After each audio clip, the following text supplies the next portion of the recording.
Chers amis de l'enluminure et de la calligraphie, bonjour, bienvenue sur cette chaîne qui s'occupe d'inspiration et de création. Aujourd'hui, les croquis. Et oui, quand on voit des enluminures terminées, c'est souvent qu'il y a eu plusieurs étapes de croquis. Et donc, pour mon prochain travail, j'ai un immense cahier de croquis. Donc, je vous propose un feuilletage.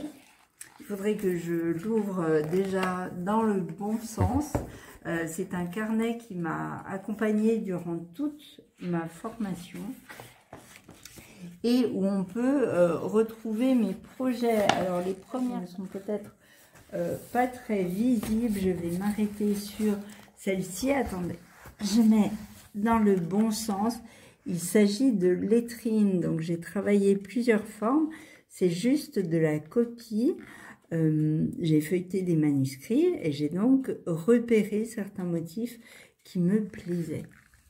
Si on passe par page suivante, donc même chose, c'est à partir de manuscrits que j'ai pris cette forme, donc reproduite d'une manière très claire en travaillant plutôt certaines parties et en laissant d'autres dans le flou. Ici, la prise de référence, donc pour me rappeler, et puis un début d'alphabet. On voit qu'on peut utiliser des crayons au graphite ou alors le bleu, qui est très intéressant pour dissocier le trait du croquis en lui-même et le trait définitif.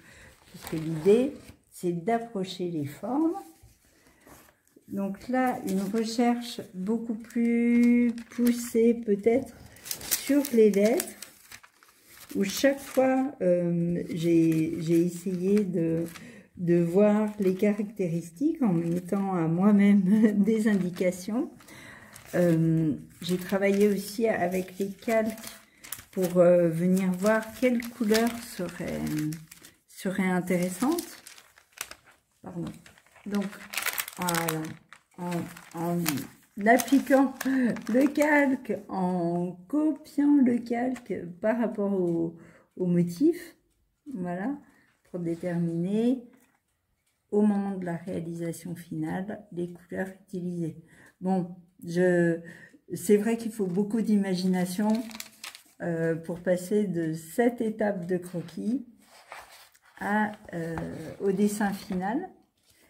Mais en tout cas, c'est indispensable pour arriver à avoir un résultat, c'est-à-dire d'aller en précisant petit à petit. Ici, une étude de personnage, donc très allongée, c'est la Bible de Lambeth, et puis format que je me trace sur la page de droite, où je vais venir essayer de redisposer les éléments que j'ai découverts.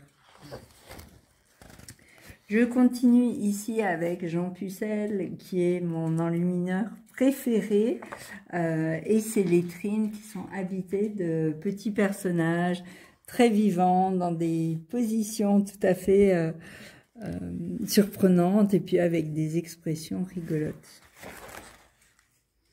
Là, même chose, un travail sur les marges qui est relatif au même enlumineur. Donc j'ai sélectionné très clairement des dessins que je reproduisais en les adaptant parfois. Voilà, ici même technique, c'est-à-dire j'ai commencé par recopier une bordure existante ainsi que des fleurs romanes avant d'approcher un dessin que j'ai adapté à mon cas. Et sur le calque en couleur, j'ai fait une recherche de complémentarité. Donc le calque est toujours une aide très très précieuse dans les recherches de couleurs. Donc, vous voyez, pour une troisième pleine page, toutes ces pleines pages concernent mon manuscrit final qui a terminé bientôt. J'avais donc eu un travail dur important de prise de référence, de réflexion. Ici, ce sont les baguettes du Bréviaire de Belleville que j'ai fini par remettre à ma manière, dans mon style, sur ce calque. C'est vrai que j'aime beaucoup J'aime beaucoup passer par l'étape de dessin-observation. En fait, je n'observe jamais mieux qu'en recopiant, en refaisant à ma manière. Et puis ensuite, dans un deuxième temps, je peux faire des esquisses ou des croquis, souvent plusieurs fois. Ici, c'est la page des lettres enluminées, filigranées, bien sûr, enluminées aussi, mais surtout les filigranes. Et ça fera l'objet d'une prochaine vidéo, de voir comment les filigranes peuvent être installés autour du corps de lettres. Ici, les bordures.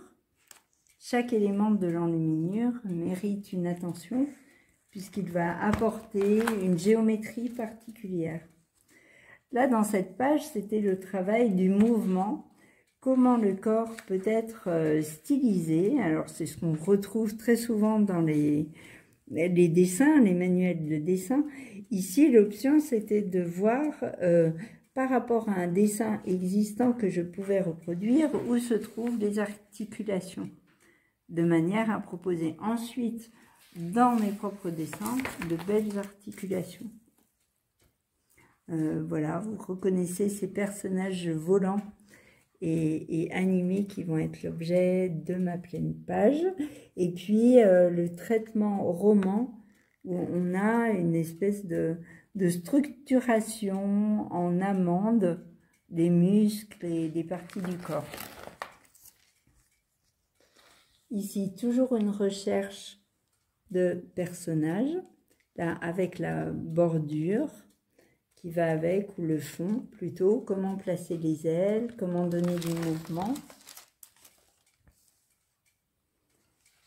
Et ici, on retrouve le bleu. Alors, peut-être un retour, c'est-à-dire que ce que je constate, effectivement, c'est que les mêmes motifs reviennent, ils sont repris et repris et repris, jusqu'à ce que le naturel ou la forme me paraisse acceptable. Dans cette fontaine, il y a un effet de grossissement. J'ai travaillé la position du personnage en très grand, alors que dans l'enluminure, elle va mesurer quelques centimètres au plus. Ici, c'est la dernière page avec un travail sur le carré et comment le quadrilobe peut être incrusté dans ce carré plus ou moins dynamique, on va dire, puisqu'il s'agit plutôt d'un petit carré incrusté dans un grand. Je le réalise en grand format avant de l'inclure dans la bordure en plus petit format. La prise de référence est toujours importante pour moi. Et enfin, il s'agissait de gabarit, où vraiment le croquis est tout juste esquissé pour avoir une idée des bifolios. Là, une reprise des sorties de lettrines pour arriver à la bordure avec la prise de notes qui me permettra de réaliser la même chose en tout petit. Et bien voilà, je pense que vous avez vu mes gabarits, mes formats, mes recherches. C'était le côté croquis, bientôt le côté manuscrit. Merci de m'avoir accompagné et à très bientôt.